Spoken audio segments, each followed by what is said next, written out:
Halldór, þú tapinn í kvöld. Þið áttu alveg góða kafla hérna í þessum þriðja leik ykkar, en svo féll þetta alveg í fjórða. Hvað bara fyrst leiknum, hvað gerðist?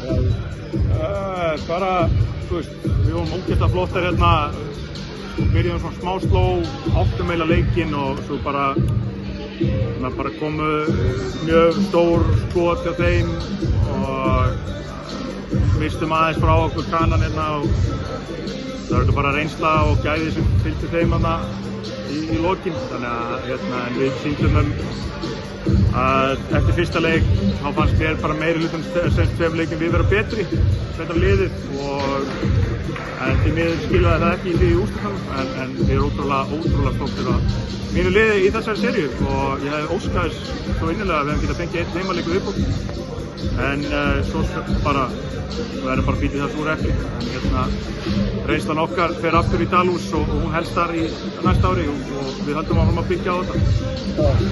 Það er svona, þegar þú segir að maður horfir á leikinn að þið getið tekið þessa reynslu með ykkur fram í næsta tímabil.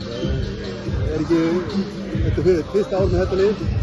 Já, ég kom inn í þetta og Lúi startaði svo öllu í fyrra sem aðstoðarþjálfari á mér og við erum bara komin að byggja á ótrúlega skemmtilega og spennandi kjarna sem svona kjarna sem ég nokkuð við sem við ekki séð hjá Fjölni þú sem eru uppaldað hjá okkur, Lúi búinn að hafa þær í 2 ár, kem ég inn í þetta núna og við ætlum bara að halda áfram að byggja okkar ungu krökkum, þetta bara meiri hlutin af þessu eru fæddar 2009, okkur 2007 og svo koma aðeins eldri sem koma tilbaka. Þannig að við erum allt í allt með 12 uppaldar Fjölnistelpur í þessu liði og það finnst mér bara þess virði að vera að hakka og gefa þeim sénsinn. Það finnst mér vera það sem brennur fyrir okkur. Við erum búin að lenda í 3 liðum í vetur, einu liði sem við tapum á móti og þau eru öll með 4 erlenda leikmenn. Við lítum á það að við séum að byggja til meiri framtíðar og nýta reynsluna á gólfinu hjá okkur til framtíðar. Þú spilaðir á 9 leikmönnum. Maður sá það líka eins og þú segir að í 4. leikhlaupa þá voru þið að setja stór skot. Það verður erfiðari þegar það komið í 3. leikhlaupa segja, svo þegar það komið í 4. er pressan orðið meira. Það var leikreynsla sem við erum að fá sem við getum tekið með okkur. Já, ég meina bara gríðarlega öflugir erlendir leikmenn sem voru sóttir inn í vetur og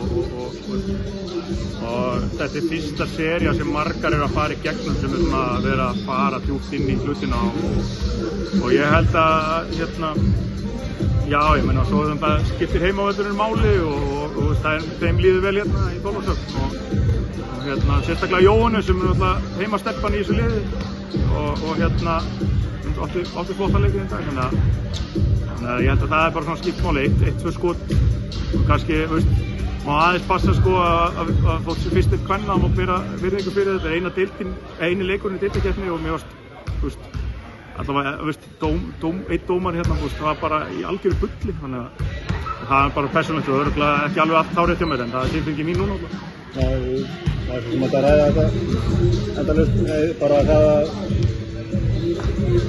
það skal ekki vera úrslitakeppni bara því fyrst þetta lið að fara beint upp en það er allt ennur umræða. Bara gangið vel með liðu og takk fyrir. Takk fyrir.